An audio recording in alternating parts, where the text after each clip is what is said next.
और हमें दुनिया भर की तरह पाकिस्तान में भी घोड़ दौड़ बेहद पसंद की जाती है।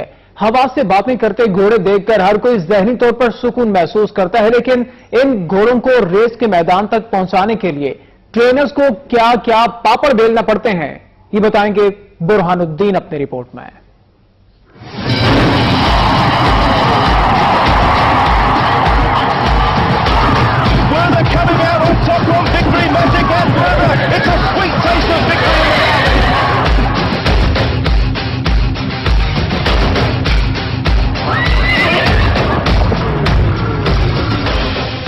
मखसूस नस्ल और स्पेशल ब्लड लाइन्स के हामिल ये घोड़े बेपनाह खिदमत, ताकतवर मगर सेहतमंद खुराक और तवील ट्रेनिंग के बाद रेस के मैदान तक पहुंचने के काबिल बनते हैं। दौड़ की तैयारी के लिए कम उम्र घोड़े या घोड़ी को आम नाश्ते के बाद मौसम गर्मा में सुबह 5 बजे और मौसम सरमा में 7 बजे ट्रैक पर भगाया जाता है। वर्जिश के बाद अस्तबल में नहलाने के बाद खास तेल से मसाज होता है। दोपहर में विटामिन, इलेक्ट्रोलाइट्स और एनर्जी बूस्टर समेत देसी खुराक फराहम की जाती है। इंसानों से ज्यादा खिदमत के आदी घोड़े शाम तक आराम फरमाते हैं। शाम में थोड़ी चहलकदमी के बाद इन्हें अस्तबल में बंद कर दिया जाता है। रेस के लिए मुकम्मल तैयार होने के बाद रेस के वक्त से पहले तक यही सिलसिला जारी रहता है।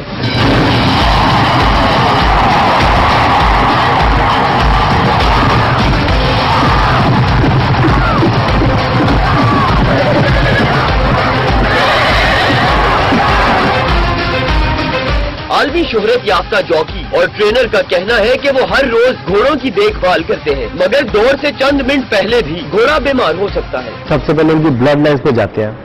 इसके माँ बाप, इसकी माँ स्प्रिंटर है, स्प्रिंटर होते हैं छोटे डिस्टेंस वाली। इसकी जो ब्रूड में है वो डिस्टेंस जाने वाली है। वो 10 बच्चे आते हैं तो हमें मार्क किए होते हैं कि हमारे पास ये घोड़ा जो है 6 फुलंग जाएगा, ये 5 फुलंग जाएगा, इसमें लंबा जाना है। उस हिसाब से हम घोड़ों को तैयारी शुरू करते हैं और जैसे जैसे घोड़े भागते रहते हैं हमें सॉर्ट आउट करते जाती है हम कि किस घोड़े को हमने किस जगह पे भगाना है। मालकान का कहना है कि लाखों रुपए मालियत का घोड़ा महाना 50,000 रुपए की खुराक चट कर जाता है।